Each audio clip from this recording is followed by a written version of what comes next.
सुप्रभात, good morning. Top 20 के आज के फ्राइडे एडिशन में भाई आप सबका स्वागत है।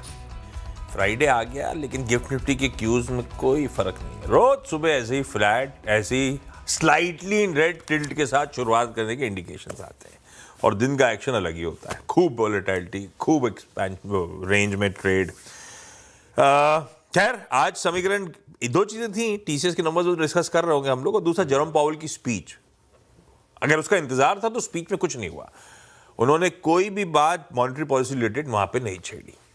भाई कीनोट एड्रेस था, क्यों मॉनेटरी पॉलिसी की बात करूं? हर बार करने की जरूरत है ही नहीं, और शायद कुछ फ्रेश बताने को ना हो, पता नहीं।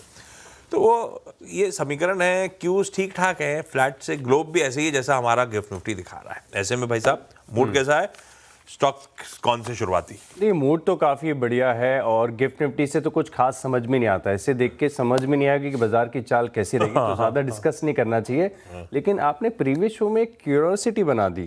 ये ग्रीन क्रैकर, सूतली बॉम्ब होता है ग्रीन कलर का, वो ही वो रस्सी बम कहते थे हमारे उधर। रस्सी बम क्या फटता है?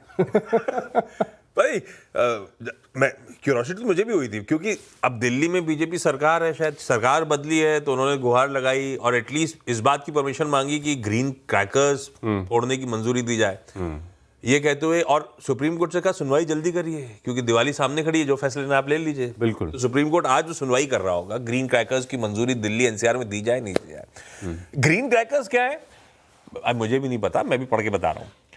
एक इको फ्रेंडली फायरवर्क्स डेवलप करें council of scientific and industrial research ने हमारे यहाँ।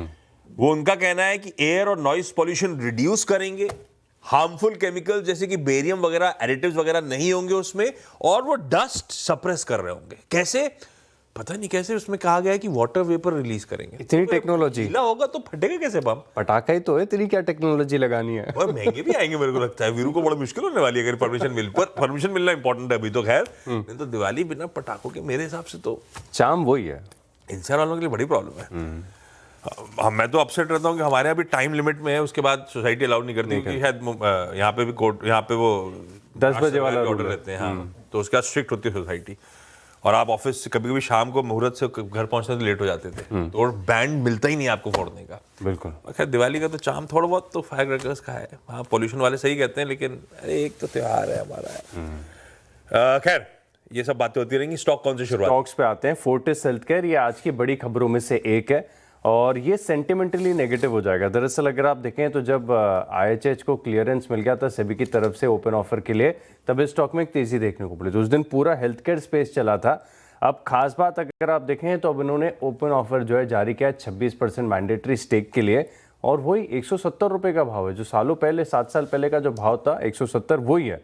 बस इसके साथ 53 रुपये 80 पैसे के करीब का आपको इंटरेस्ट जोड़ दिया, यानी ऑलमोस्ट 224 रुपये का। बेसिकली फॉर्मेलिटी है जो आपको मैंडेटरी रिक्वायर। ये इनका भी केस सही है।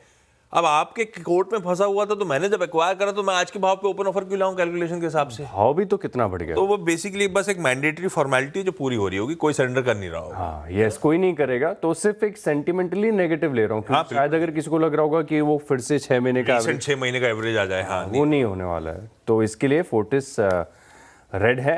इसके अलावा गोदरेज प्रॉपर्टीज, यहाँ पर मॉर्गन स्टैनली की तरफ से अच्छी रिपोर्ट है, बता रहे हैं क्वार्टर 2 में करीब 9,300 करोड़ की प्री सेल्स देखने को मिल सकती है। वैल्यूएशन अच्छे हैं, तो स्टॉक को भी रखा है इन ग्रीन। टीसीएस ले तो ग्रीन जा रहा हूं, पर मैंने आज सुबह कहा था, दो तरह के सवाल उठते हैं।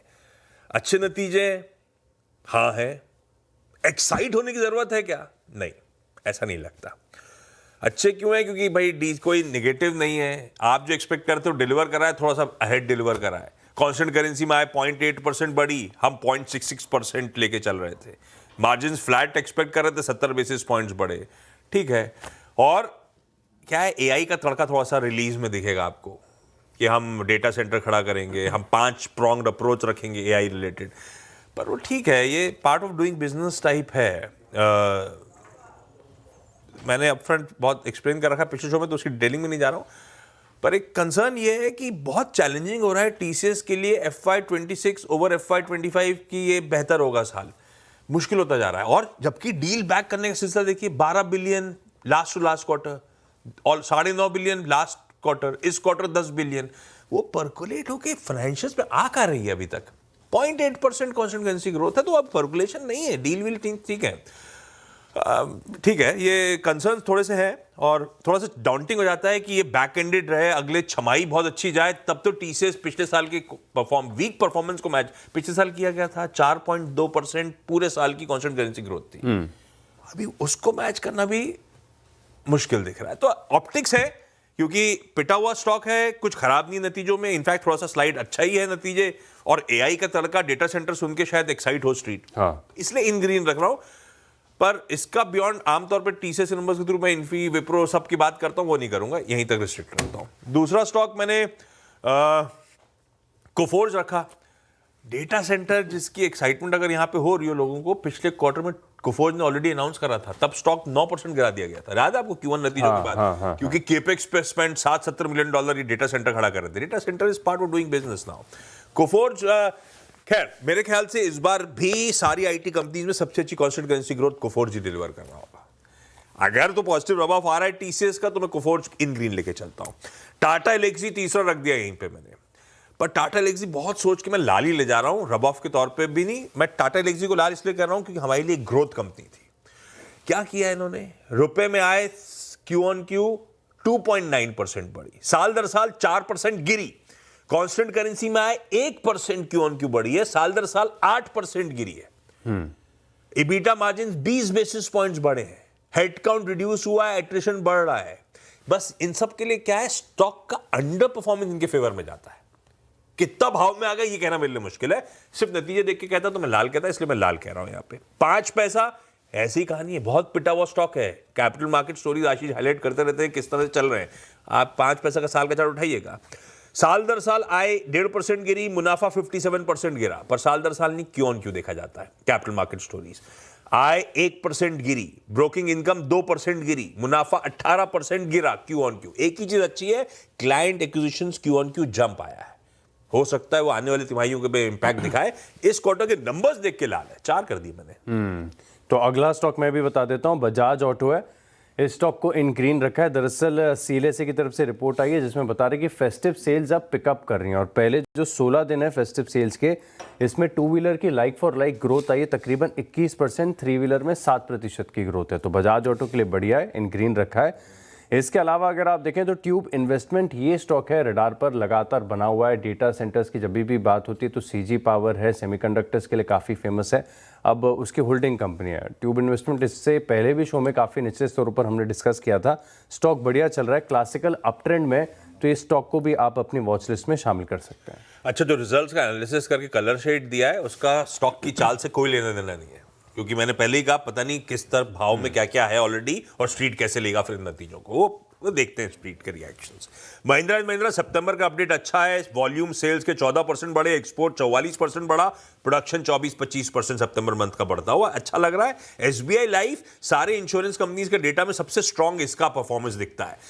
एपीई 16% का जंप, रिटेल एपी 15% का उछाल दिखा रहा है, न्यू बिजनेस प्रीमियम 32% का जंप है। इसने मार्केट शेयर गेन करें अगर मंथ का परफॉर्मेंस देख लूं तो। इन ग्रीन रख दिया। 6 जो आपके बचे, मेरे 2 स्टॉक बचे हैं, बता देता हूं। टाटा टेक्नोलॉजीज है, और ध्यान रखिएगा कि अगर टीसीएस में तेजी आती है, आईटी पैक अच्छा करता है, तब इस स्टॉक पर खास फोकस करिएगा। स्टॉक पर ट्रिपल बॉटम बना हुआ है, बेस है, सपोर्ट है आपके पास, और पिक्चर परफेक्ट पैटर्न है। टाटा टेक एक बार चार्ट भी आप जरूर देखिएगा। इसके अलावा गार्डन रीच, क्योंकि शिप बिल्डिंग स्टॉक्स में दोबारा एक्शन आपको देखने को मिल रहा है, और इनिशियल करेक्शन के बाद इस स्टॉक में फिर से एक रीबाउंड है। स्ट्रक्चर बढ़िया है, लॉन्ग टर्म तो बिल्कुल अच्छा स्ट्रक्चर है, तो गार्डन रीच इस स्टॉक को भी रख लिया है इन ग्रीन।